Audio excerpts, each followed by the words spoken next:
So Dan Campbell, he had some words about the Lions and some players in OTAs, and this was last week, that were standing out to him. And the names that he mentioned OTAs and he mentioned somebody else for the offseason. He specifically pointed out Jamison Williams, Jahmyr Gibbs, Sam Laporta, and Ennis Rakestraw in terms of the OTAs. But in terms of the offseason, Dan Campbell highlighted new signing defensive back Avonte Maddox as a standout. So, Kool-Aid, when you hear the names that Dan Campbell mentioned, what is your first thought? You know what? My first thought instantly goes to awesome to those names. Yeah. But I was sitting here hanging out by a thread like, anybody from the offensive line? This is one of our biggest questions right now. And you just lost Frank. It's not like it's just, hey, someone just retired from our depth. And now all of a sudden you're talking about the trenches being some of the reasons why the Detroit Lions have had success, primarily that offensive line, who a lot of people still believe is going to be a strength of this team. So I do wonder, is this just Dan Campbell believing that, the offensive line is not where I'm putting a whole lot of focus as it relates to what I want to be able to say is doing good? Like, people already know what we are from an offensive line perspective. But to me, it would have been nice to hear that, Tate's name. It would have been nice to hear that the offensive line is looking good, is looking formidable. But to not hear it at all when he's mentioning, hey, these players over here are the ones that are kind of catching my eye right now, that to me was just something that just made my ears perk up a little bit. I need the chat family to tell me, how concerned should I be or shouldn't I be? Help Kool-Aid out on a scale of 1 to 10. At first, I was alarmed. We talked about it initially. I was at like a 7 or 8. Like, I was sitting there like, wait, he ain't saying nobody from the offensive line. As I've kind of, some days have gone, I've come down maybe to a 6. But I need the chat family to let me know, where should my level of concern be with the fact that he hasn't glazed anyone from the offensive line yet? All right, so I think a lot of things can be true because I've considered myself somebody who is still concerned about what they're going to do without Frank Ragnow. However, I'm not super worried that Dan Campbell didn't mention an offensive lineman. And I know that Dan Campbell's the type of guy, the type of coach that won't BS anybody. He mentioned the guys that he mentioned. I truly believe that he feels that they're standing out from the rest. However, when you look at the offensive linemen that are in-house, are you ever worried about Penei Sewell when it comes to anything whatsoever? Nope. No, Penei Sewell. Not at all. And he's probably worth 2 people. Not at all. Taylor Decker, I don't see him as somebody who would be like an OTA warrior. He's a veteran. He's been around the block a long time. For him, and even Graham to a large degree, it's really like call me when the season starts. Well, that's the thing, like both of them. Good call on Graham Glasgow. I don't look at them as like potential OTA warriors. And when it comes to everybody else, it's rookies, it's Christian Mahogany. I guess in a perfect world, you'd like to hear him say something like that about Christian Mahogany because he's going to be counted on to probably start this next year. But at least with Mahogany, you saw a glimpse of him on the field play well, albeit in a small sample size. So to me, I understand where you're coming from. I understand that the O-line is a position that has way more question marks now than it did even a week ago. But with this specific happening of Dan Campbell not mentioning any offensive linemen as his OTA standouts, I am not too worried. And I see the people in the chat as well. Thomas wants me to know, Kool-Aid, you can't judge the lineman without pads. And some people believe that, though there's going to be some concern, that right now they're waiting to see further into training camp before they start to at least make any large swings as it relates to, what their comfort level is or their confidence level. Because I'm about to ask T. Foss, too, because Frank Ragnow is not here. We already were talking about, remember, we started this discussion. I think it's time for them to start beefing up that line a little bit. It would be nice if they could do that this year, and that was with us having Frank Ragnow. Now without a Frank Ragnow, and 2 players in Taylor Decker and Graham Glasgow who we believe may miss some games, a game or 2 here and there, but now it gets very, very bleak. Am I overreacting at all, Terry Foster, about this offensive line? I think everybody – I'm just not that concerned. Not that concerned? No. I think Dan Campbell is setting everyone up for a press conference a few weeks down the road, maybe closer to during the season, that, guys, I wasn't concerned at all. That's why I didn't mention any names. It's y'all were ones getting all bent out of shape, not us. Look, here's why I'm not concerned. One is David Montgomery and Jahmyr Gibbs, are they going to suffer as running backs. I think Montgomery might. But look at Montgomery. Montgomery is a dude that knocks people on their asses. I understand. He did have a career year catching the ball. Yeah, that's fair. That's fair. That could That's fair. keep defenses off balance. That's where I'm hoping. Is that if there is anything that they have to shore up this year, I'm hoping that the dynamic nature that both of these backs stepped into next year, Jahmyr Gibbs and David Montgomery, I'm hoping that helps the line a little bit too. And I wanted to ask you too, just how much do we even put Brock Wright and Sam Laporta into this conversation, because we know that they're going to be utilized in certain protection packages, and probably a lot of them. Yeah, they're part of it. I mean, Yeah. that's part of a tight end's job. So they're going to have to step up along with all the rest of the offensive line. So, yeah, I mean, Sam Laporta has developed into a good blocker. We know what Brock Wright can do. Yeah, they're absolutely a big part of the team's plan when it comes to just like blocking for running backs, even pass protections from time to time. And I see Randall Smalls, his $5 super chat, and he talked about his worries and concerns from last year. Right now he's at a 7.5, but he was only at an 8 last year at this time. Randall Smalls, he says, $5 super chat. Last year I was more worried about Zeitler and Frank's foot, so I'm still worried, but it's just a different kind. I mean, it was always a worry about Frank Ragnow and his ongoing injuries that he continued to get and he continued to play through. And now, unfortunately, we know we're going to get 0 games from him instead of a potential few missed. It hits differently, but with Frank Ragnow, health was always a concern.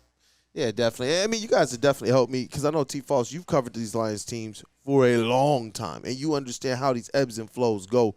I do expect this team, when they get going, I have faith in the offensive line as constructed, but I do wonder how much can they trip up their own season if things aren't necessarily good to start the year. Last year, they came out and they openly said it. Our offense is not going to be hitting until week 5 or week 6, but they were so good that they still didn't lose any back-to-back games, and they still didn't lose more than one game per quarter last year. And we know that the last 2 years they haven't done that. And that's where, for me personally, I wonder how much does the offensive line need to be together? Like, I'm wondering, because you guys are helping me to feel as if Dan Campbell just believes in this offensive line. There's only so much you can judge right now, and it is the offensive line. It's a lot of dogs there. Flannel started with one of the biggest dogs in all the NFL in Penei Sewell. But I do wonder, with that gauntlet of a schedule, the first 7 games of the season before that bye week, how much this offensive line is going to be either a help, a hindrance, a help or a hindrance to what the Lions can do this season. Yeah, you have to understand they have one of the best offensive line coaches in the National Football League. Fraley, you're right. Fraley, right. You're right.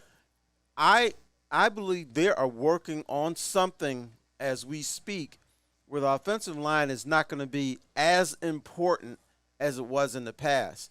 And even looking at last year and looking at the way this offense works, now we call it an explosive offense, which it is. It has been. But how do they do it? Play action. Mm-hmm.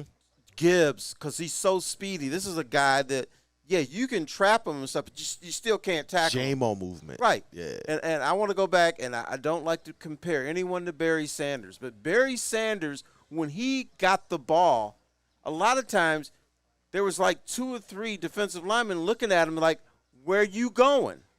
And he'd get out of it. Jahmyr Gibbs has that same type of maneuverability and speed. Yeah, he has more speed than Barry Sanders, but he can maneuver out of things like that. Yeah. The other thing, Jared Goff, when you look at when he's going back to pass, it's all short. It's all in front of the defense. It's quick hitters. He's not back there looking the defense over, patting the ball, deciding what to do. He just gets it out. So it doesn't mean the offensive line isn't important. It's not as important as it could be in other cities. Almost so that we talk about defense in baseball right now. And you know what? It's because it's different, because for the last, I don't know however many years, we know that the offensive line was the strength of this team. It seemed like that's where they started. And for the last few years, we talked about what Goff needs around him and in front of him to be this, that, and the other. But I did see a Goff, to more of your point, who stepped up a little bit. Obviously, going to leave the playoff game out of the picture for now. But in a regular season where everything fell down around him, we saw Goff have a top 5 MVP candidate season. And you're right, those quick passes and their ability to keep a defense off kilter might be just what they need effectively to stave off anything that could be a negative from the offensive line, losing a Frank Ragnow, relying on more younger players, trying to get the cohesion together and things of that nature. I do believe that how this offense is designed and how close John Morton and Hank Fraley are going to be working as a run game coordinator, I do believe that this team is going to be able to overcome because you got some special players. That's why I wanted to, at least when I was thinking about it, I was like, you know what, David Montgomery, he wasn't just a runner. This was a guy who stepped up and could catch the ball out the backfield too. And defenses weren't ready for it. How many defenses believed, okay, Frank Ragnow's there, let's bull rush. We already understand this. Even if the center position is slightly weaker, which I don't necessarily know if it's going to be weak in per se. It's not going to be. But even then, their timing, their rhythm, how proficient and high IQ Jared Goff was. You call it the white boy wiggle. He got a little bit more of that. That, right, to me, they were able to just beat teams up. So now I'm sitting here starting to wonder, you know, hey, throw away the offensive line anyway. No, I'm just kidding. No, but you can't but do they have what they need to be able to basically counter any of some of the negative effects that they're going to have on their, if any, on the offensive line. Right. The thing that you're going to miss the most out of Frank Ragnow is the intellectual part of football, the intellectual part on getting these guys ready for the season. But you can find somebody else who can eventually get to that. You've got guys who are veterans. You still have Penei Sewell and Decker. I know they're on the outside, but they're still in that room. They're still getting to these guys, and they can bring up the intellectual part of it. And I think, you know, I talked to some of these. I think Penei Sewell and Decker stood back a little bit. There was stuff they could have contributed to the intellectual part, but they had so much respect for Frank Ragnow. They're like, okay, we're going to step back, let Frank do that, handle this, because that's what he does. Now, this year, I think you're going to see even more from your outside guys, Sewell and Ragnow, who are going to add that intellectual part that they did not want to get involved in last year. Terry, I got to treat you fair like I would treat everybody else in the chat. I am shocked at how flippant you're being about this. Absolutely shocked. As if Frank Ragnow, now you're saying he was actually holding back Sewell and Decker potentially? Okay, you must have wax in your ears. I did not say that. I did not insinuate that. I said from the intellectual standpoint, they allowed the one voice. You don't need a lot of voices talking to these guys. But I think Sewell and Decker respected him so much that they allowed him just to be that voice, to be that guy that prevents or presents things to the younger guys. And now I think what they will do is, okay, Ragnow's not here. Now we got to step up. Yeah. Okay, let's get that wax out the ears. Yeah, and not as it relates to play, but just saying as it relates to being that singular voice, being that leader. Because you're right, when you're going in any battle, it doesn't matter. You could be cleaning up your home with your family. You got to have somebody that can be that singular voice, and I definitely get that. And what you're calling out, I think it shows more or less to, man, yeah, you guys are definitely making me a lot more comfortable with this right now. The fact that this team is going to be able to do it and step up. You're talking about a squad of talented people. They have some talent on the offensive line, but they were wise enough, IQ enough, and understood what it meant to the team enough to say, you know what? He's the guy, though. And They didn't necessarily have to do that. We see other teams that they don't necessarily do that. We've watched teams that haven't done that in the past, and this undermined their ability to have success. Right. And the other thing about an NFL team is you reach a crescendo. These guys are young.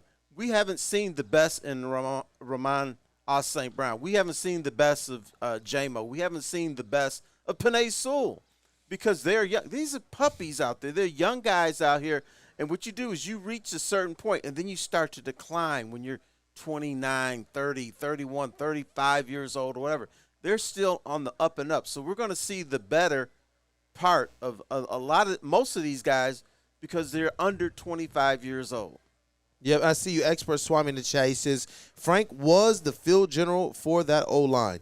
And you know what? It's nice knowing that we got other players that can step up and can handle that because this team, they did acquit themselves well when they were missing a player or two in the offensive line throughout the season. Oh, they most certainly did. And I hate to cut this short, but we have only a little over 5 minutes left in the show, and we have to. Yeah, I know. It goes by really, really fast. A shout-out to all our wonderful interview guests. Hey, but, smash that like button, people. I wanted to talk briefly about the Green Bay Packers made a move. They released two-time Pro Bowl cornerback Jair Alexander, which is going to leave the Packers with a void in their secondary. And if you want a couple of more details, and this is just a report that I'm reading from yahoo.com.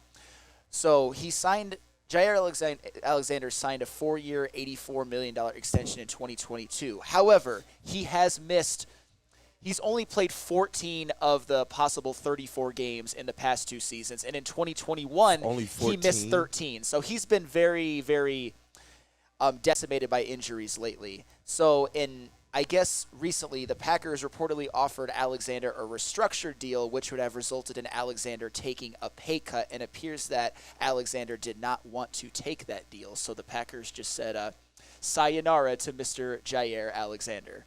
You know what? That makes a lot of sense, man. At first, based on name and all that, and until you get into the nitty-gritty of it all, it's just like, wow, that's a name. Especially with the Packers, who, I don't know. I do believe that they're the team that's going to probably be your second biggest threat to the Detroit Lions. But when you see them drop a name like that, when I don't know if they have everything figured out, it was just like, okay, I hope they have things headed in the right direction.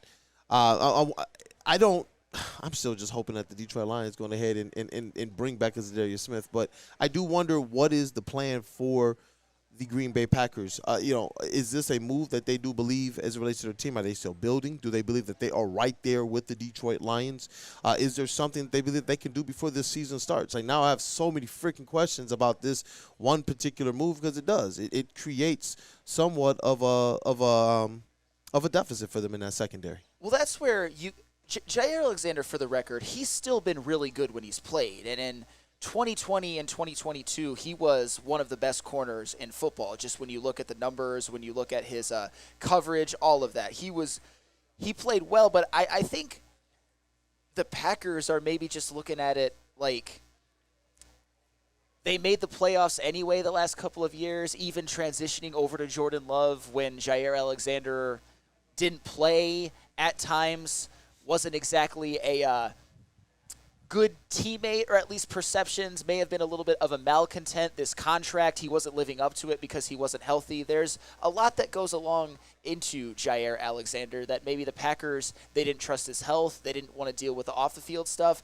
I still am questioning what their secondary is going to look like without him, but hey, I just think it's another obstacle out of the way, because say what you want about Jair Alexander, if he's on the field, he's still their best corner. Yeah, but that's where I was like, it brings up a whole lot more questions, because is this just the move? That's just it? Nothing corresponding? You think you're good? All right, fellas, I hate to be like, what the heck? I seem like I've been so what guy too much today. But I like it. Keep us on our toes. So what? You know what they're doing right now? You know what they're doing right now in Green Bay? Talk to me. They're probably talking to Jair Alexander about re-signing him. That's why I kind of brought up Zadarius, too. Yeah. I feel like it might be one of those, because it doesn't – I don't know. I got questions. I see Dante in the chat. Dante151 with the 199 Super Chat. He says, watch Alexander go to the Vikings and help them. I don't want to see that happen. No. At all. At all, because I believe that their defense is going to be a big part of the reason why the Vikings are going to be formidable this year. We talked about it last year. They just always seem to be a team, no matter who the quarterback is, their defense just carries them. It just does, and it makes a way. I would not want to see that. I don't want to see our division rivals consolidating at all. It's already crazy to look across the way and see, like, Swift in the division. Like, that's wild to me, bro. No, it is wild. And Terry, maybe you're right. It would be smart for them, honestly. Is Jair Alexander the type of player, the type of person that's going to accept that, or does he think he can get a bigger contract on the open market? Because like I said, when he plays, he's still really good. He's been elite very, very recently. Hold on. He's looking for a bigger contract, but here's the thing. Maybe the rest of the league is saying, no. Maybe. The cream always rises to the top. In this instance, yeah, he might be with Minnesota, but I still say he would probably end up in Green Bay. But, is what he's doing now, and his agent, I'm sure they're looking, okay, who else is interested in me? Everybody else knows he gets injured. Everybody knows that he does some good things. Everybody else knows what he's like in the locker room. So the market will be set by the rest of the NFL. And if it's close, and if Green Bay says, you know what, okay, you got this from Chicago or get this from Detroit, we're good with that. We'll go with you because they want him on their team, but they don't want him under that contract. And I see Broder in the chat. He says, Brian Gutekunst, as is the Packers GM, he says he got to make room to sign some more number 2 and number 3 wide receivers for Jordan Lust. They are collecting them. Jordan Lust. And I love honestly, that. I know we talked about it afterwards. That's probably what Matthew Golden projects to be. Like, they're all really good. Like, I like Christian Watson. I like Jaden Reed. I liked Matthew Golden as a prospect. I like what Romeo Doubs can do, but none of them are Amon-Ra or Justin Jefferson or even with the Bears like DJ Moore, you know? They're like drafting players and then drafting more players, but it's like, are those players becoming the dogs? Yeah, we like the potential, but then as the years go on, you're just like, oh, man, wait, we still talking about the potential of these players? Like, I like Jaden Reed. How long are we talking about Jaden Reed before he becomes that significant difference maker for the Packers at wide receiver? They're still searching for those difference makers. Whereas, like you said with us, realistically, we took an Isaac Tesla, and they liked him. They traded up for him. Think about how much they liked him. And this guy might not even crack the top 4 rotation. Yeah. That's where they are because Brad Holmes has done such a great job at identifying and drafting his number 1 and number 2 wide receivers and then going out there and just playing around. And yeah, you know what? I like the pedigree of this player for my number 3, for my number 4. And then you can draft guys and bring them into this type of a room. Like for an organization like the Packers, who I've seen for years draft secondary and wide receiver, you would think they would have this figured out. But who got the best safety tandems in the league? The Lions do. Yeah, the Lions who got the best probably wide receiver duo in the NFC North? It's close. It's close. That's what I said probably. I might give the edge to Jefferson Addison, but I know a lot of people would kill me for that.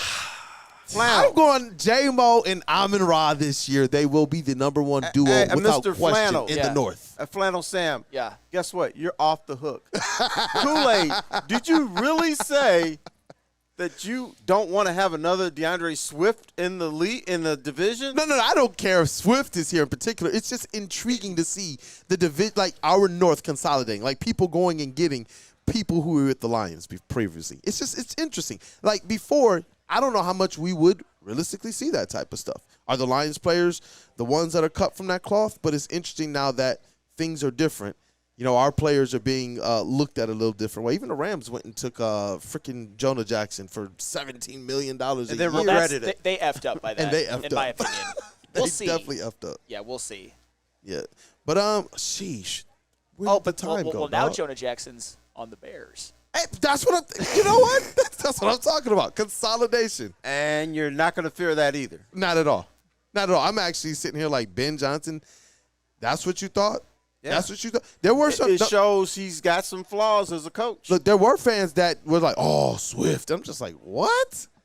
No. He was good on the Eagles. I'll give you that. He was good on the Eagles. But then he came to the Bears and kind of had he wasn't very good. No, it was early on. It's worth the question. It's worth the question, but I still felt like you talked about this one, like he talked about, like the legend T. Foss talked about. The Lions just have a different level of dog, and it puts them in a position to where, yes, we zoom in and we will parse certain things, but realistically, man, these are first-world problems. Can you imagine if we were sitting in the Packers situation right now? Yeah, I mean, just even going back to the receivers. I don't even know if they trust their quarterback right now. Like the fans, seriously, do you know your quarterback is that guy?